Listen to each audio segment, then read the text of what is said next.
All right, we are already live. So, welcome all of you to Awaken.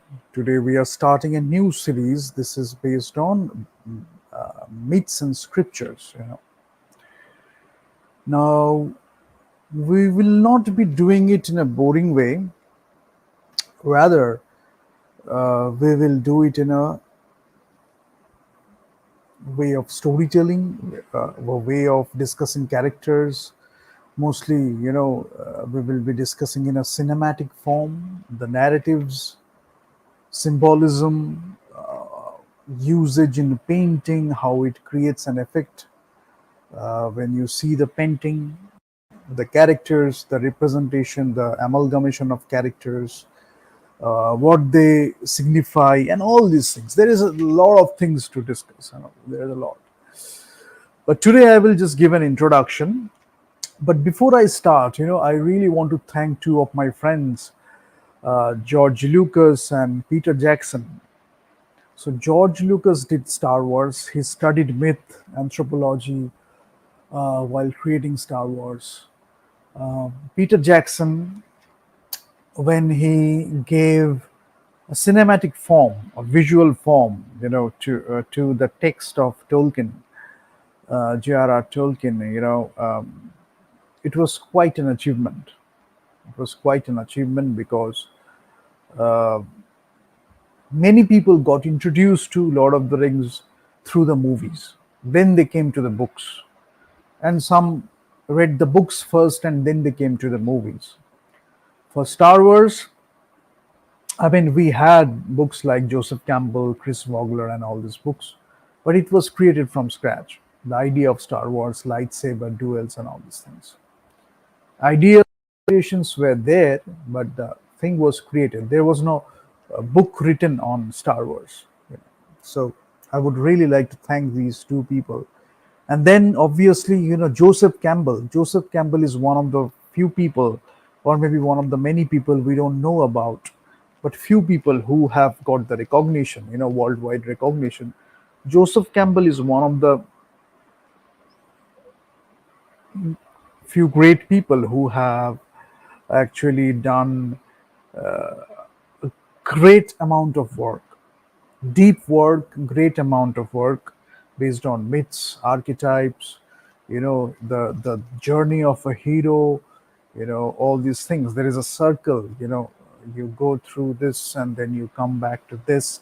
There are things in between. I will go through all those things in detail. I think I have mentioned all those things when I discussed writing.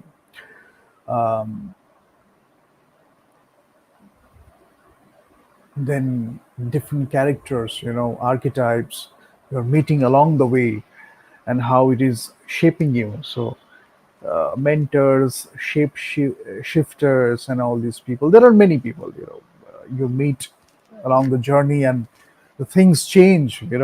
Suddenly you have the conflicts coming. You have the point of no return. You have to take that call, and then you have to jump into another world, and then you have to face those challenges, fighting with the dragon, and all these things. We all know those things. So when you come to Indian mythology, and especially you will see a lot of relations uh, to the Greek mythology, because Greek gods and goddesses, and then you will see Indian gods and goddesses. But you will see the characteristics, they are signifying something. For example, wisdom, for example, prosperity, for example, knowledge, for example, there are good qualities, bad qualities. So we have asuras, we have devas and asuras. They are signifying certain characteristics. So you will see that we all have those characteristics inside us. The thing is, what is overpowering? Are we allowing the bad habits, bad characteristics to go over the good characteristics or the good habits? Then, restrain your self-discipline. All these things comes into action. All these things come into action when you are practicing all those things. You're building character. You're building your personality. So if you want to be a great leader, if you want to be a person of good character, great character, a great personality, you will see that you are naturally inclined to do those myths and characters, those narratives, because it is speaking to you. It is not via someone who is explaining to you in a different way, maybe for particular purposes, maybe for creating narratives with another agenda. I'm not talking about that. When you are reading it yourself, right?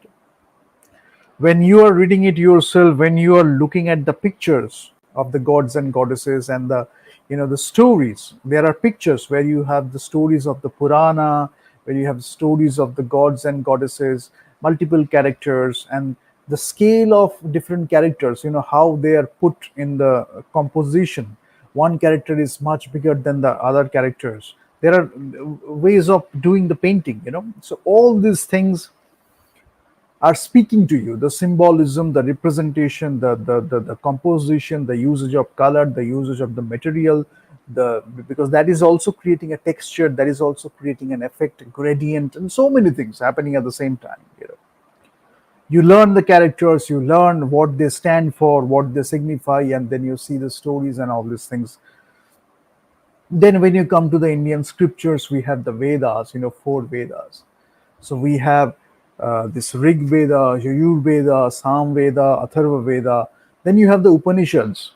You have Vedanta, you have Upanishad, you have Bhagavad Gita, Srimad Bhagavad Gita. A lot of these books are written in Sanskrit, so it's like Shruti, you hear it, Smriti, you remember it. There are different variations. So Shruti, Smriti, Puranas, Agamas, Itihasa. So you have Ramayana and Mahabharata, two big epics. So since today I am giving an introduction, I am not going into the details of the nitty-gritties of all those things. But what I will discuss is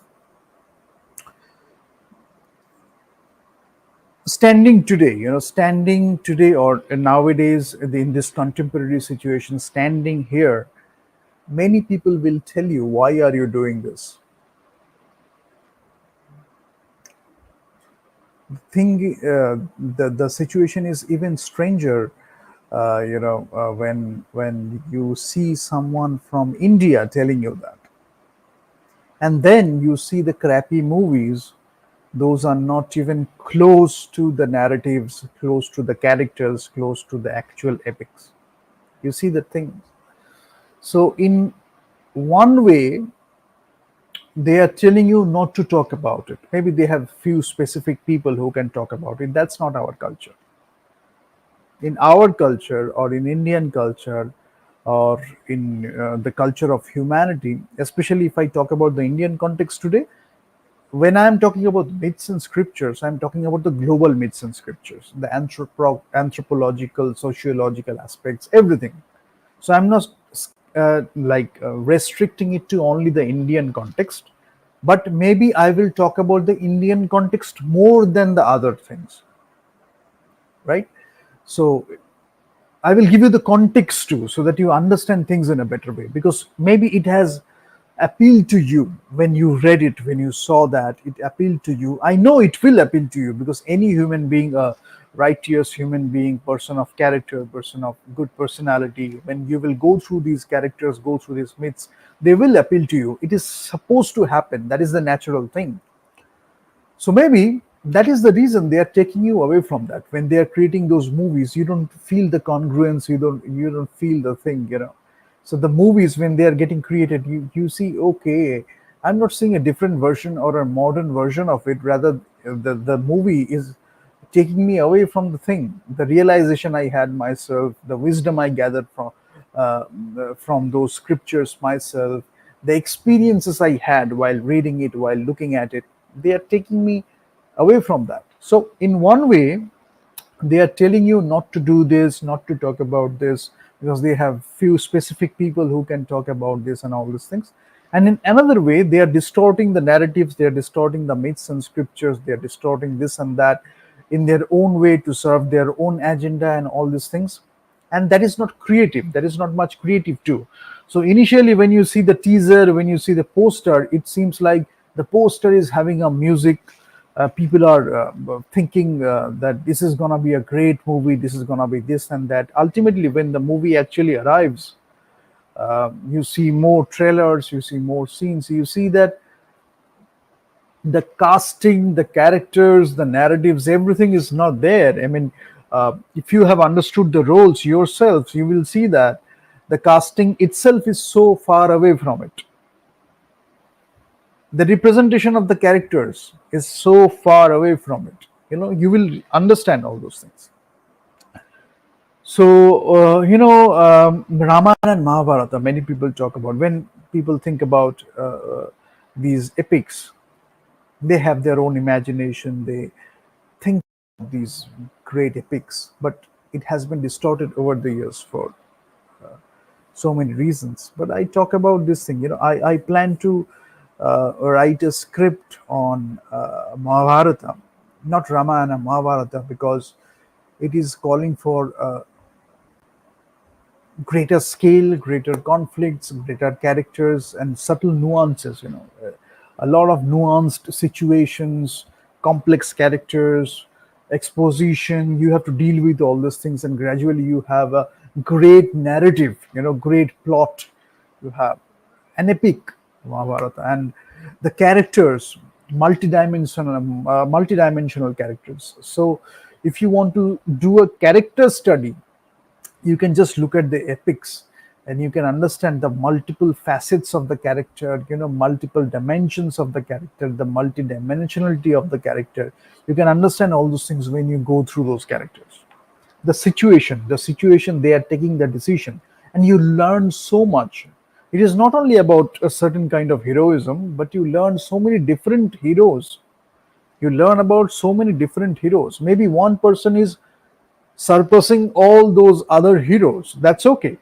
One protagonist, main protagonist, he or she is surpassing all the other heroes. Sometimes, when you talk about Mahabharata, people don't ask you who is the protagonist, or maybe for the sake of fun, they can ask you who is the protagonist. Rather, they ask this question: which character did you like the most? Many people will say Karna, many people will say Arjuna, many people will say Krishna, many people will say Bhishma. So there are different characters, many people, uh, different people, different likings, different preferences. According to their own preferences, own personality, they are preferring those characters.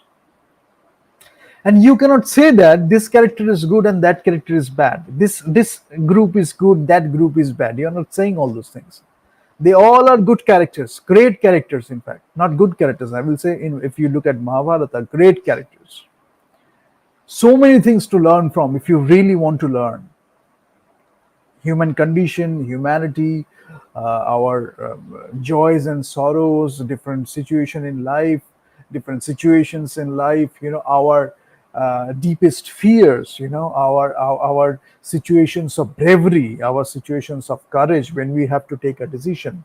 What are the barriers? Psychological barriers, then your geographical barriers, then your semantic barriers, so many barriers. Whatever you study in communication, you see all these things happening in Mahabharata at that time.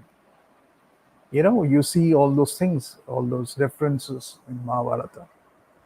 And then you go beyond all those things and you take your decision, you fight a war, you do this, and that war is not something you do it for fun or hobby.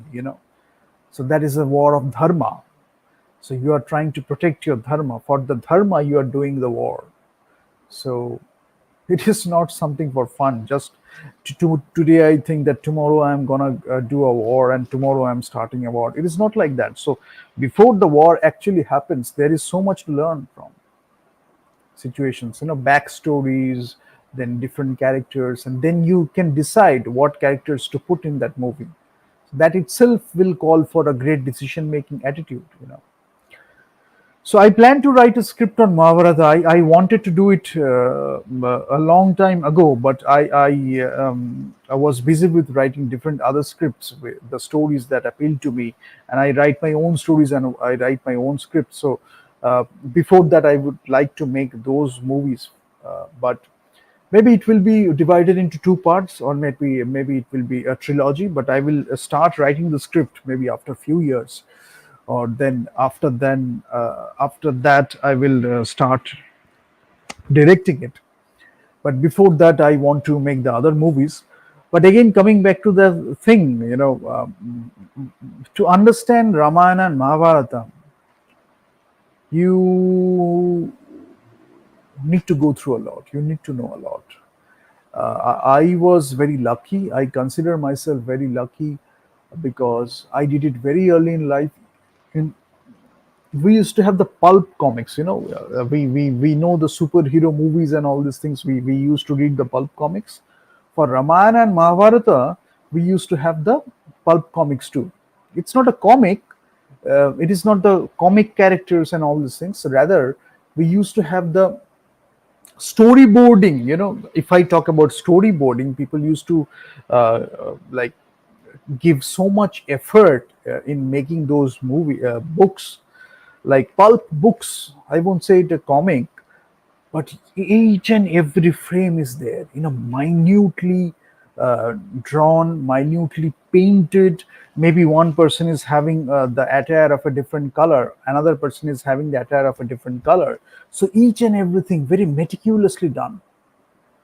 In one page you were having like 6 or 7 blocks, like 6 on 7. You're dividing the frame, or you're dividing the page into 6 or 7 storyboarding components. Each and every frame, you're looking at a long shot, you're looking at a mid shot, so everything is there.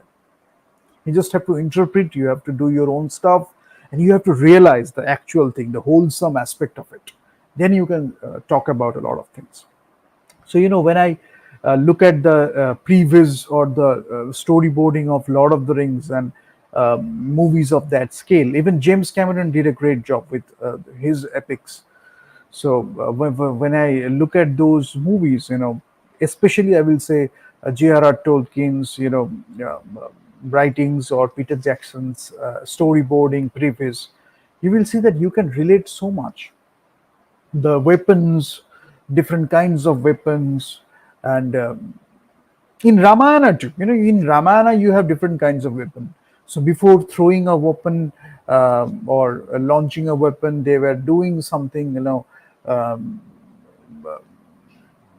and each weapon was given a name, depending on the giver, depending on the situation, depending on some other aspects.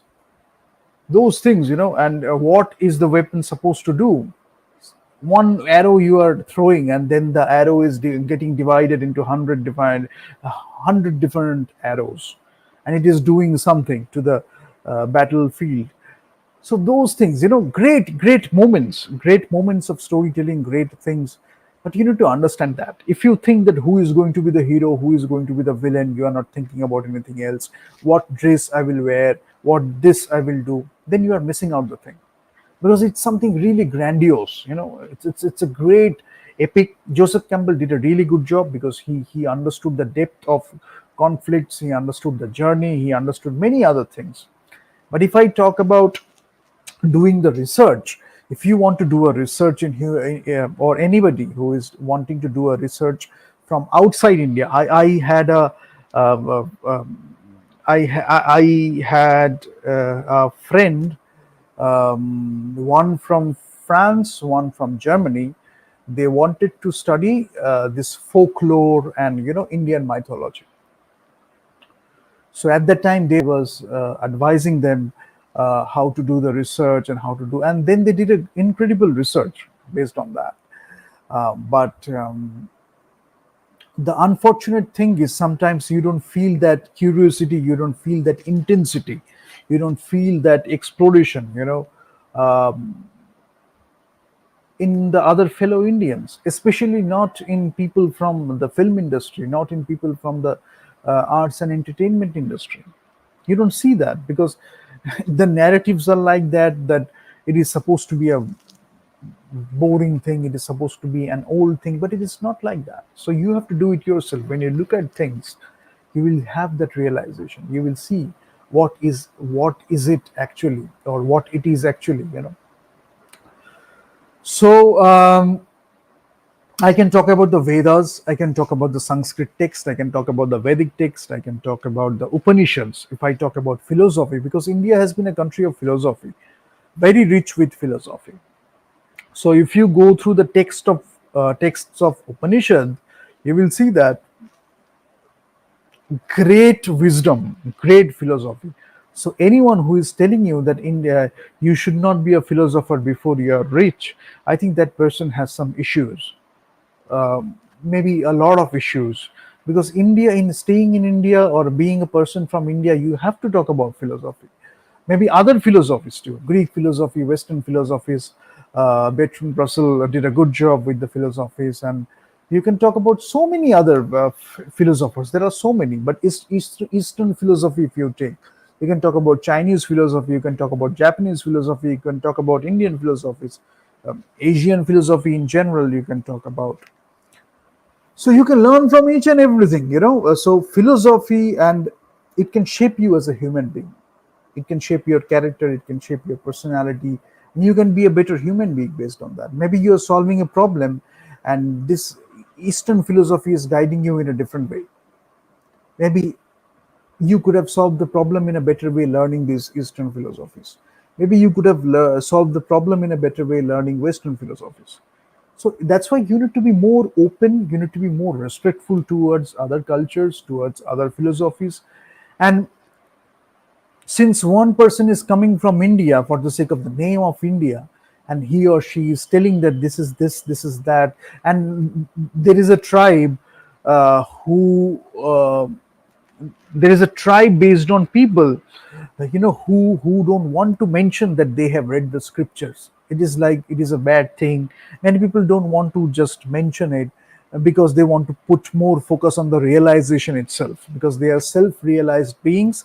They have not read any scriptures and all these things, but they are self-realized beings. They are self-realized beings, so they haven't read the scriptures and all these things. There are people like that too, and you will see them uh, talking about wisdom. But I can tell you from my point of view, or my experience, you can be a self-realized person. That's a great thing. You have realized it yourself. Maybe initially you studied the scriptures, or maybe you didn't study the scriptures at all. You realized it yourself. Completely good. Cosmic wisdom. You got it yourself. Then after that, it is not a bad thing that you go through the scriptures, because if you are learning with a good mindset, if you are learning to get something good out of anything, then you can still go through the scriptures even after self realization, and you will gather so much wisdom, maybe at different points of time with different variations. Maybe you are getting better and better, maybe you are getting greater and greater, you are evolving as a human being, maybe as a monk you are evolving, maybe as a saint you are evolving. It can happen. Maybe your sadhanas, you are making higher sadhanas, so you are getting more evolved as a monk itself, and you are getting a lot of wisdom from the scriptures, different perspectives you are getting. So so it's not a bad thing. Or you may not read the scriptures at all. You can do it based on self realization, whatever be the thing. But the interesting thing about India is, when you are reading the scriptures, they are written based on the wisdom, the cosmic wisdom. So when you are denying that, just for the sake of denying it, just for the sake of denying it, if you are denying that, then maybe you are denying the wisdom also, or you are denying the wisdom too, because you could have had that wisdom yourself. You could have related to the wisdom written in the scriptures, and you are missing out that too. Maybe one character, two characters, and few other situations, and you can think about things in a different way. It can help you being a better human being, can be. So that's why there is nothing good or bad. I'm not talking about that, but you can learn from each and everything. Now I will keep it short today. The introduction I will keep it really short, and but you will see from India, or in India, I won't say from India, but in India there are some films. They are trying to make Ramayana, Mahabharata. There was a good serial or a TV series based on Mahabharata. That was a good one, because they really put a lot of effort in that. Um, Otherwise, after that, I don't find anyone doing some sort of work. which is worth mentioning. Ramayana, they are trying different things, but now they are trying to change the monkey force, the force of the Hanuman. You have heard of Hanumana, then the monkey army. They are trying to replace those things, and they are trying to put things in terms of casting, in terms of makeup, so that it is giving you some innuendos. You know that this is the monkey army. Is it because of that? Now you have to understand all these things. Staying in India, you can, especially when you are a young person, you can ask these questions. Is it because of a monkey trick? They are doing this, they are doing that, they are doing this, they are doing that, they are doing always the two things. They are doing this and they are doing that too, the monkey tricks. Is it the reason they are creating the monkey force like that? Why Ravana is sitting on that? Is there is a reason behind that? Ravana, and the very basis of the characters, Ram and Ravana. Somebody is telling Ravan is Ravan. That is okay. That is creativity. Ravan, Ravana, and because of that, maybe that person is sitting on something else. Is it giving some innuendo too? What is the innuendo? Because as I have figured out, whenever they are talking about Rama and Ravana, they're always thinking about the extramarital affair only. Ravana stole Ram's wife, Ram fought for it. So if today somebody is stealing your wife or somebody is having an affair, you do something and then you give the excuse that it is a Ram and Ravana story. So you will see many characters are getting the name of Ram, Ram, Ram, Ram, Ram, Ram, Ram. Some characters are getting the name of Ravana, Ramana, Ravana, right? So these things you will see in the Indian narratives and the Indian context. But I think now we should go beyond that. You should know that rich cultural heritage you are having. And the more you understand these characters, you will see it is not just an extramarital affair. It is something much more than that. Why they are doing this? They are always trying to compare one thing with the other. Apples and oranges and all these things. You know?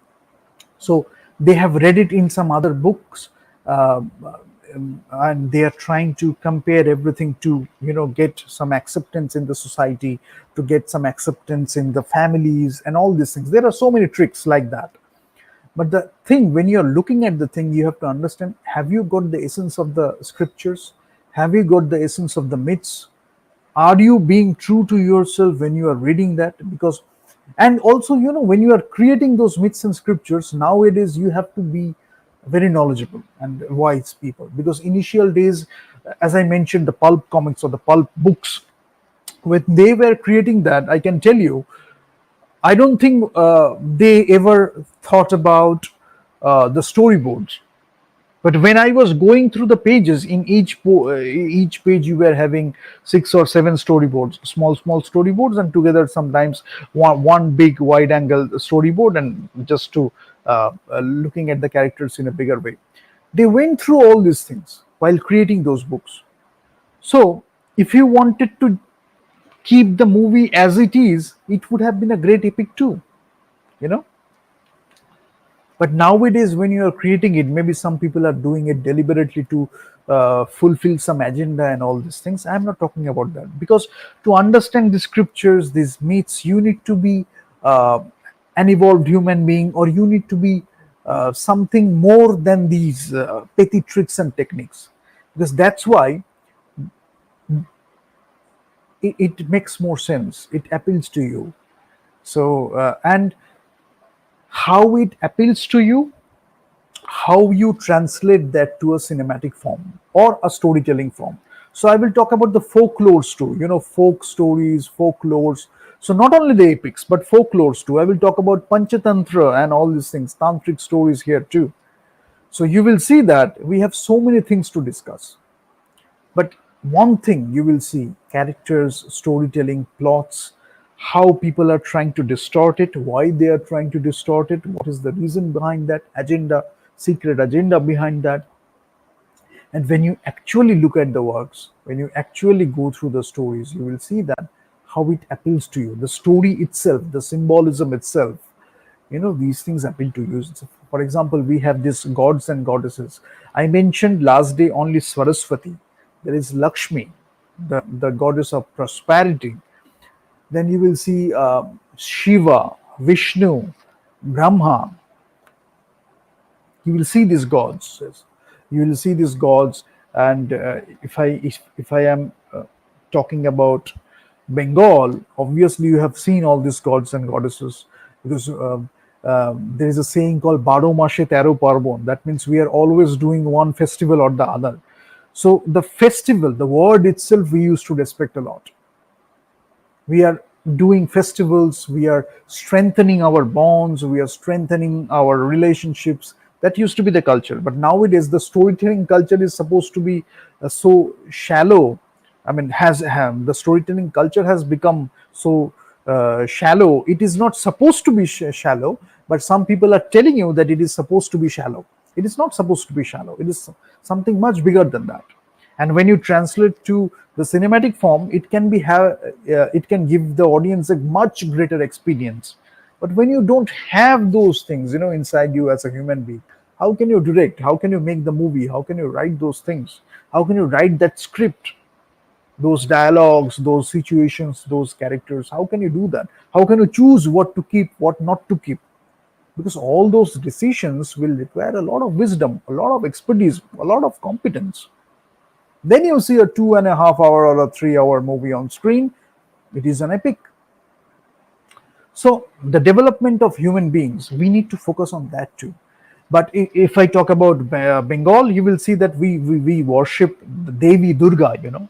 So it is said that Devi Durga comes once a year, and we worship. So Lakshmi, Saraswati, two daughters of Devi Durga, and Kartika and Ganesh, two sons of Devi Durga, and Shiva being the husband of Durga. Now you will see some movies maybe having big budget, but they don't even understand the concept of Shiva. They don't even understand the concept of Durga, because the more you understand it, you will see that you don't have to utter a single word. You can just create the posture of Shiva, and it will depict Shiva in a great manner. You don't have to utter a word that I am Shiva, I am this. You don't have to do those superfluous dialogue.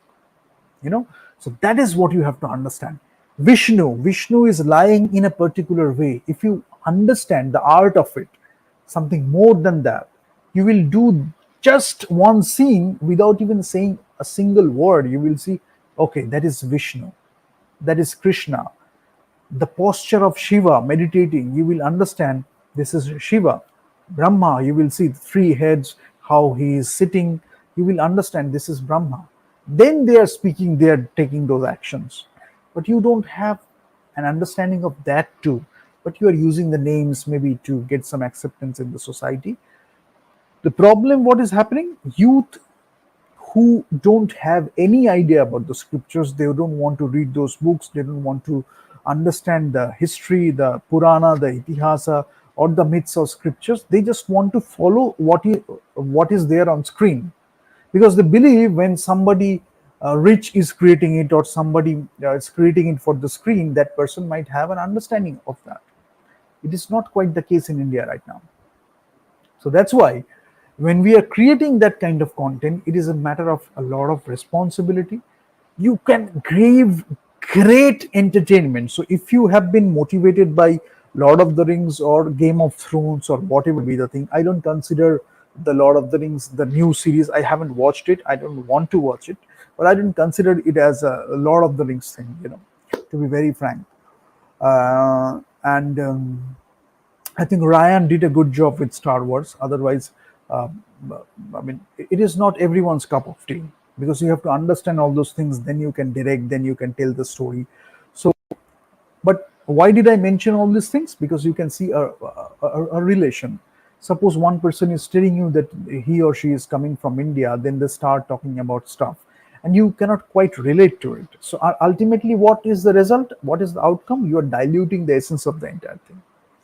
But if you have gone through Lord of the Rings, if you have liked it, if you have gone through Game of Thrones, you have liked it, you can relate to Mahabharata so much, because it is much more deeper if you want to make a movie on that. but it is tougher too. So to understand that, you need to understand those characters really well. You can make a TV series on that, but you need to understand those characters. It's not just showing a six pack ab, it's not just showing a big hair. It is not about that. It's something much more than that. Okay, the characters are having that at that time. You can do that, but it is something much more than that. Okay, it is not something I am saying just because I understand and I'm coming from India. It is not like that, because I don't consider myself a great Indian, though do a lot of things for my country, but I don't consider myself as a great Indian. I mean, there are many great Indians out there. They can boast that they are great Indians, but when it comes to storytelling, when it comes to characterization, when it comes to cinema, then I can tell you very few people can challenge. So the thing is, you really need to um,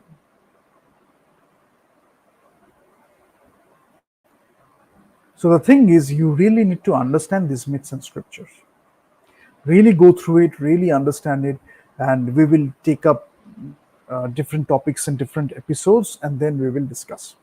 And it will be a very uh, like light discussion, yet not light discussion, but you will understand what I'm trying to say. So that's why, especially if you're coming from like outside India, you can ask your questions, you can join, and you can send me your questions by mail, so we can take it up. We can do a discussion with an expert. We can do the discussion. I can tell it myself. We can have a panel where we can discuss the myths and scriptures. So we will be doing those things, but we can have a back and forth communication. We can have, it is always good to have a back and forth communication.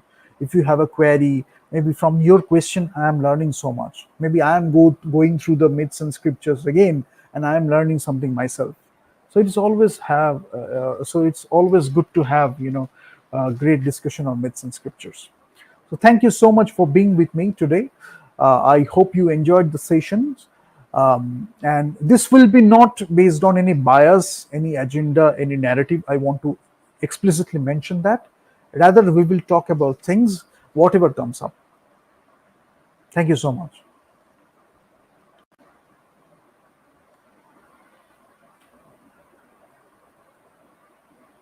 Weapons, we will talk about weapons. Shankha Chakra Gada Padma, we will talk about Dasavatar of Krishna. Dasavatar, Vishnu. Vishnu's Dasavatar. This is the Yug, Kali Yug. And people say to say the truth is a great sadhana in this Yug. To say the truth, it's like uh, a lot of work to say the truth in this period, in this era. So we will talk about that too.